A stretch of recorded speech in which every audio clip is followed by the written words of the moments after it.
about 30 seconds out. He's walking in here.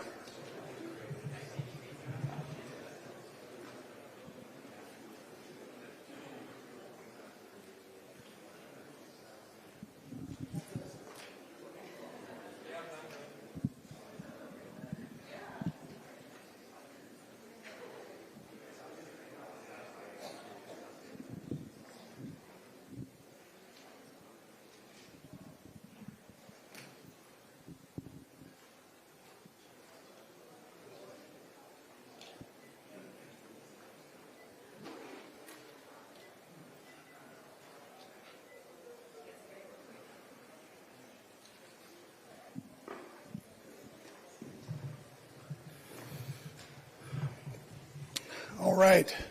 It's great to be here. Good to see everybody. Look forward to the challenge of playing the 49ers, heck of a football team. These teams, the last two teams standing here, we're honored to be one of them. So with that, time's yours here. Hey, Coach, over to your right. Yep. You've been around pro football for so long. The business of the game just continues to grow, the hoopla around it. What have you made, and what would you think back from your early days of coaching of what the NFL was then and the behemoth that it's become now? Yeah, it's great for the league, for the players, coaches, for you guys. Everybody profits from it. From a monetary standpoint, it's fun to watch the growth of the game, the different changes that have taken place there. Grateful for the foundation that the guys before us laid for us, and it's different. I mean, it's definitely different. When I got into it, there weren't cell phones, and now look at us, right? So the technology, not only with you folks, but also within the game, has been increased, and it allows you to be even more detailed as a coach, which presents you and the fans better offenses and defense, a little bit more out of the box, sophisticated type offenses and defenses. So it's unlimited that way, and it'll continue. It's going to keep growing. The longer we're in this, it's become not just a game in America, but a game throughout the world now. So tribute to Roger Goodell and all his efforts that he's put forward to make this a progressive, this game progressive and international. Coach Reed, over here to your left, Evan Walker with WXCI. Coach, the 49ers are one of the few teams to regularly employ a fullback in their offense. You've been around this game for a long time. Why do you think we've seen a decline in teams regularly employing fullbacks, and what are some of the unique challenges that presents? Yeah, so this is actually the first year that we haven't, since I've coached, that I haven't had a fullback. And I just had a tight end that could kind of fill that role, and that's what people are doing now. So things are so spread out that people have gone away from the traditional fullback, although they do a great job with it, and they're the number one offense. So they're doing something right with him. He's a heck of a player. But what you see with him is he can play the tight end position. He can play wide receiver position. They move him all over the place. And his flexibility within the offense makes it,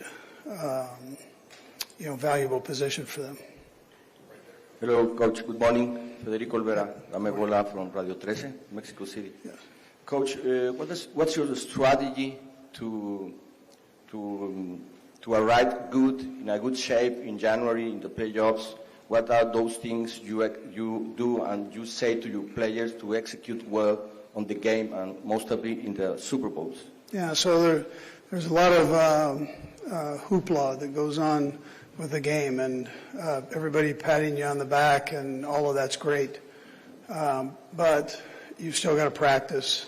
So when we come out here, we practice, and we go over to the field every day, make sure we get our work done. Take care of your diet. The players do that, and rest becomes important. So you try to keep them in a routine the best way you possibly can with the different events that they have, they're obligated to. Andy, a couple things. Kadarius Toney, what are his chances of playing on Sunday? Yeah, we'll see how that goes. He's been practicing, and we'll just see whether he's up or not. Yeah. And what about Jerick McKinnon as well?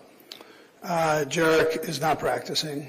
I tell you, it's slim for him to be out there.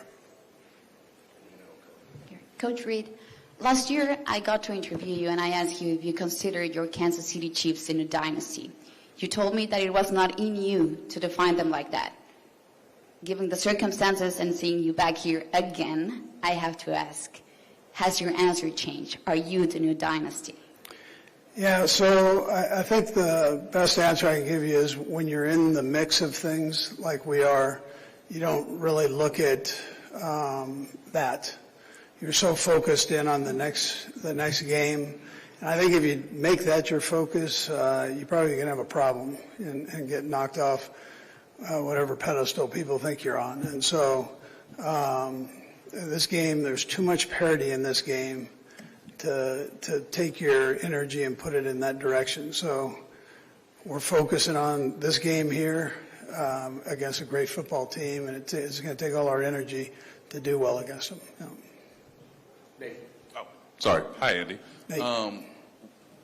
What would you like to see from Joe Thuney to make him possible to play Sunday? And as a veteran coach, how hard is it to know a guy's an all-pro and is trying to be out there, but you have to maybe make the difficult decision to not play him in the biggest game of the season? Yeah, Nate, it's strength and making sure that he's in a position that he doesn't get hurt worse than what he's got. And so that's what we look at. Do you anticipate he's going to try to practice this week? We'll see. I mean, I think it's a long shot, yeah. Coach Reid, 11 Sports, The Zone, the American football community in Belgium. You have coached in a lot of Super Bowls. You won Super Bowls. You lost Super Bowls. Which of the Super Bowls you won gave you the most satisfaction? And which of the Super Bowls you lost stuck with you the longest? Yeah, that's a good question because the ones you lose stick with you, and the ones you win stick with you. So they're in a good way. But I tell you, always the first one that you win is something special. Not that the other one wasn't, but and then the losses, you try to learn from them the best you can. And I can remember about every play from each one of those. So, yeah. Coach Reid, Jake Bodine with God Behind Bars. Yep. I, as a father of five myself, and you being a father of five, how do you balance football and family? Yeah, so I probably add faith in there too because that helps along that trail, obviously. So I think it's important that you spend time with your family. I've got 12 grandkids and one on the way, and so it's important that we divide our time up. I'm blessed to have a great wife that likes to travel and go see all the grandkids, and she has a little bit more freedom to do that. But if I'm not doing that, then if I'm not doing football or family, I mean, I'm not doing anything. I'm not a golfer. I don't go fishing and all that stuff. So it's either family or football or church. So, yeah. Coach, year over year, you have 2 new tackles. Just as you look back at the year, how have you seen them develop and confidence level of them slowing down Bosa and company? Yeah, so we had those inside 3 that were kind of the nucleus of it, and then we were able to welcome in 2 new tackles, and things started off relatively slow just because of the expectation level coming into a team that had been winning, but they've worked their tail off, and they also came from winning programs, so they worked their tail off to fit into the scheme and have done a nice job with that. So I've been happy with their progress. Hi, Andy. We talk a lot about the various player matchups, but I wanted to ask you, how about the coaching matchup? Like yourself, Kyle's considered one of the tops in the profession. What's it like going up against him? Yeah, it's an honor to be able to go against him. I think he is one of the top coaches in the National Football League, obviously. This isn't just a one-year thing for him. He's been doing this now for a while, so I have a ton of respect for him. He is a great offensive mind, but he's also very sharp from a defensive standpoint on special teams, which makes him a great head football coach, and ton of respect for him. Look forward to the challenge of being able to do that on Sunday. Andy, Ryan Dunleavy from the New York Post. You only have 2 of your defensive starters from the last time these 2 teams played in the Super Bowl. You guys have remade your defense. It's pretty easy for teams to stick with winning guys. What prompted you guys to make over the defense so much in these last 4 or 5 years, and how have you been able to do that while still winning at the elite level? Yeah, I would tell you age was some of the factor in this world of the NFL and free agency. Things change. Brett Veach has done a nice job of bringing an influx of young guys into the program. Those young guys, a bunch of them were in that secondary, and they've gotten better here with time. So we took some bumps and bruises early last year, but they've gotten better. They got better towards the end of last year, and then they just picked up on it and have done a nice job working into this year. But I would tell you, Brett, the job that Brett does between free agency and the draft is second to none. I mean, he does a great job with all that. Coach, over here. Good. Gotcha. Can you talk about just how positive Clyde's attitude has been? He spoke earlier on this season about, the surprise of not being able to play in last year's game. But talk about his attitude this year. Yeah, Clyde's been great. He brings a lot of energy to that, not only that group, but to the team. And in return, he's had a tremendous year this year. So, and he and Pacheco have a good relationship, as all the running backs do. But those two have a special relationship, and as coaches, we don't care who's in or who's out. They interchange with each other, and both have they're both strong on the pass game and the run game. So, yeah. Coach, right here. Yep. Gotcha. Question from Germany. Yes. As you said before, times have changed a lot. The internet, mobile phones. What do you say about the conspiracies that have popped up concerning Travis Kelce and Taylor Swift, like some kind of Republican conspiracies, that you guys made it into the Super Bowl to actually secretly re-elect or help re-elect President Biden?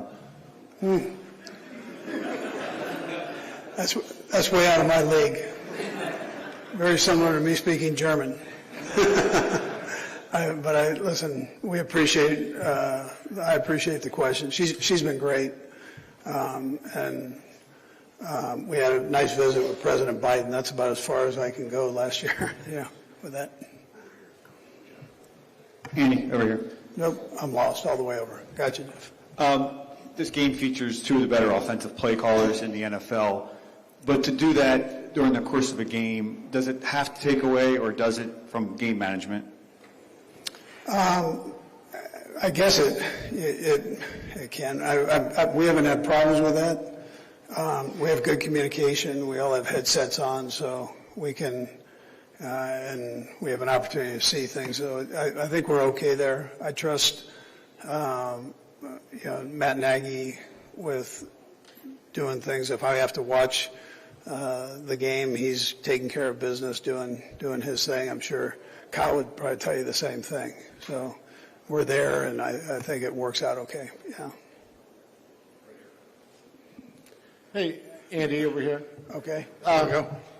So the answer, if you can't say the 3rd and 15 play, when you think back to the Super Bowl win over the 49ers, is there a moment or another play from that game that just kind of will pop to mind? I'd tell you that was probably a big one right there. There were several plays within there where we were able to come back in the game. They got after us pretty good the first half and into that third quarter, but I would tell you that that would probably be the biggest play that stands out, though. Yeah. Time for 3 more guys. Right here. Coach, right here, Gilberto Obregón, CBS Las Vegas. Okay.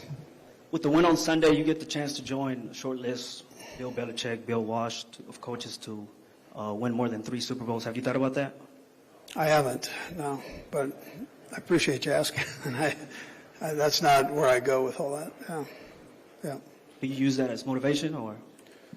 No, I'm in, we're trying to teach about the 49ers, and you take yourself out of it, you take all that stuff out. This is a team sport, so you focus right in on that group. I will tell you, though, we've enjoyed Las Vegas and the hospitality from your people in the city here. Yeah. Andy, E.J. Smith with the Philadelphia Inquirer. When you think of that 2-4 stretch you guys went through in the regular season, particularly the struggles Marquez had in some of those games, I guess what does it take from a team to overcome that and a player to overcome something like that? Yeah, MVS has done a real nice job with that. He had a couple big drops early in the season. He just kept working, and he's mentally tough. He's smart. He understands the offense. So he just pounded through it, and it worked out. And the quarterback maintained confidence in him and has kept using him throughout. So, yeah. Last question. Matt Wolf, Florida National News. You said that you're going to be coaching for the foreseeable future. Is there a rule change or something that you would like that you could change that would make it easier for you mentally and physically moving forward? No, I mean, not right here. There isn't. But no, there's not. Yeah. All right, good. Thank you.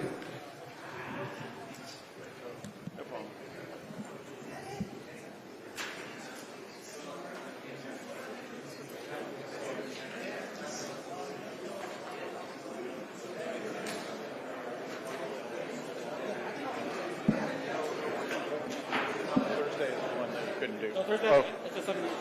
Yeah. Okay. I don't think they can help. Yes, I got you. I can help.